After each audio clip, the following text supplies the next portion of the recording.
Hi, today I thought I would update you guys on money and how my life is going. So that includes the fact that I'm going to be canceling or postponing inevitably my home renovations, what I decided to do with the money instead, and why I've decided to go on a low buy year. So I decided to do my home renovations a little over a year ago. So this was pre-pandemic, before the world turned upside down and everyone decided that they wanted to improve their home or buy a new home. So I've been saving the money for quite some time and I was planning to renovate this year, and based on the current market, I don't believe I'm going to be able to do that. So first off, I tried to employ 4 contractors and none of them worked out for one reason or another. So the first contractor neglected to follow up with me after we talked on the phone for in-home consult, and then 2 contractors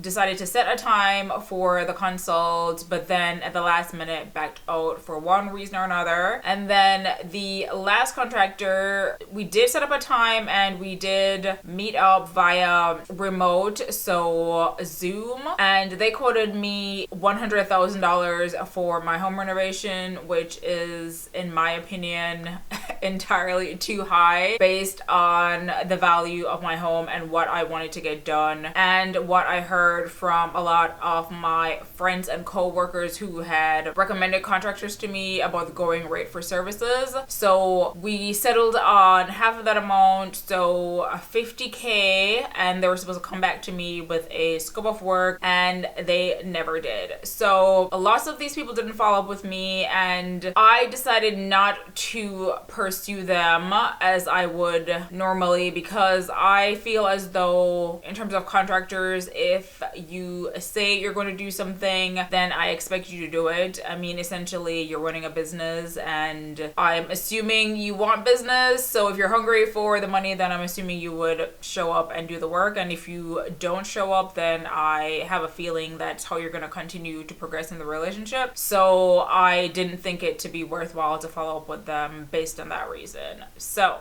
that's it in terms of being unable to find a contractor to do the work that I had planned. Hopefully, it may or may not happen in the next few months to a year. Maybe the demand for home renovation services will be down and people will start to behave appropriately in terms of getting back to me for work to be done. If not, I don't really have a desire to do it myself because I work over 40 hours a week and I'm just not in the mood to do home renovation things outside of work. And additionally, at this point in time, I feel like the money that I set aside to do the home renovations could be utilized for something else. Do I want my home to be renovated? Absolutely. I think that once I get my life a little bit more together and mentally prepare myself, I may do some minor projects here and there around my house by myself just to get it somewhere acceptable for me. But that's about it. Of course, I would love for it to just be totally remade in the image that I have decided that I would like it to be, but I'm not sure that that's going to happen. So this is where we're at. So let's get into what I decided to do with my home renovation money instead.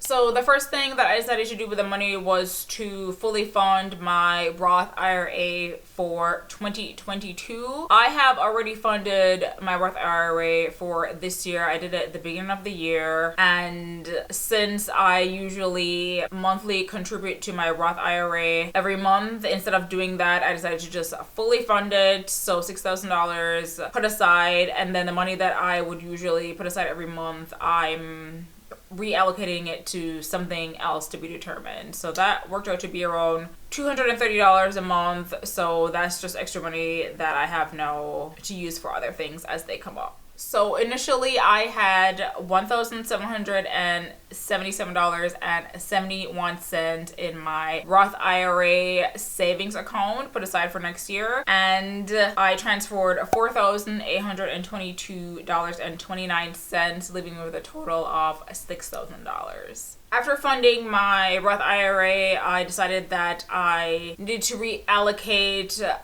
the cash that I have on hand towards something that can actually make me money, because over the years I have set aside different pots of money for different things. So I think I mentioned before, I have a fully funded emergency fund, and I set aside money for different things like travel. I have money set aside for a car for when it's time to replace it, and as I mentioned, which is the focus of this video, I had money set aside for my home renovation. So in order to decrease the cash and make my money work for me, it made sense to take the money that I wasn't going to use for the home renovation and essentially invest it in the stock market. So I have a brokerage account, which I've talked about in my financial independence video, where I go into my plans and details as to how I'm going to achieve it. So that is the brokerage account that I decided to put all of my extra money in. And fortunately for me, that has been working out so far, because in comparison to a year ago, I have made a return of 49.2%. So that's an amazing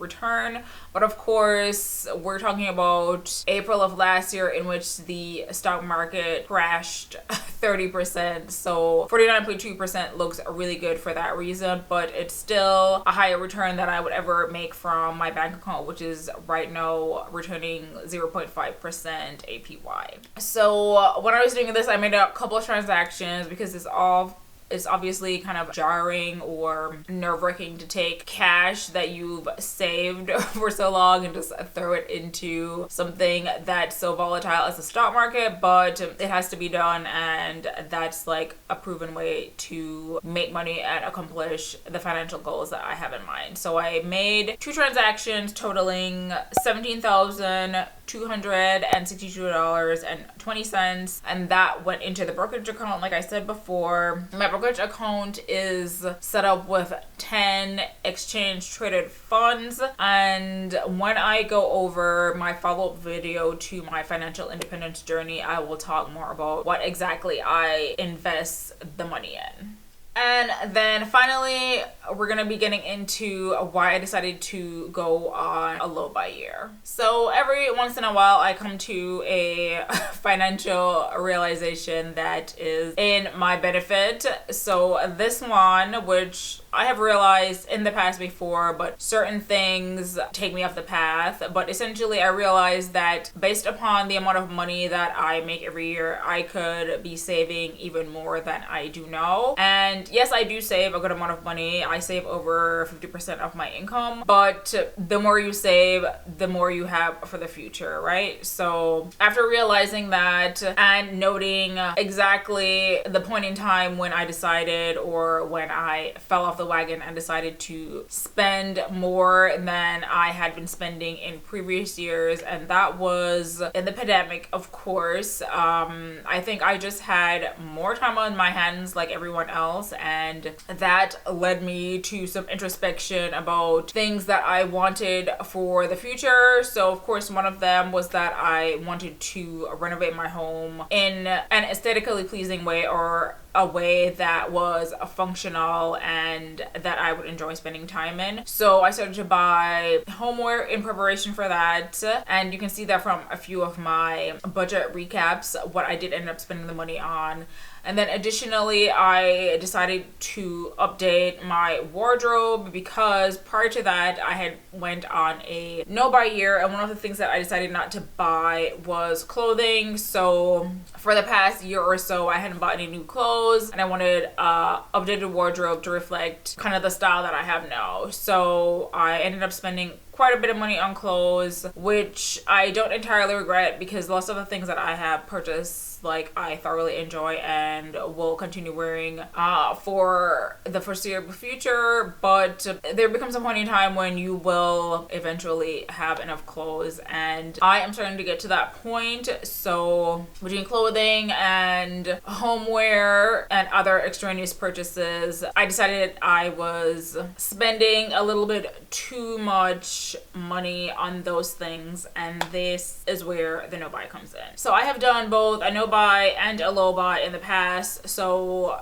the no buy, like I mentioned before, involved clothing, makeup, hair care, and one other thing that I can't remember. But in terms of makeup, I no longer buy makeup, essentially. Like, I haven't purchased any makeup in over a year, or 2 years now, so it's been 2 years since my no buy. And hair care, I only buy as needed. And clothing, like I said, that's one of the things that have like come back to haunt me in a way. So we're gonna be working on that. And the low buy that I did prior to this was an effort to pay off the last of my student loan debt, which I have accomplished. And if you want to see the progression of my student loan payoff journey, then I'll put a link to that video. So as I've mentioned in a couple budgeting videos, I plan to have my no buy be just limiting my spending to, initially I had $2,500, but looking back at previous spending over the years, the least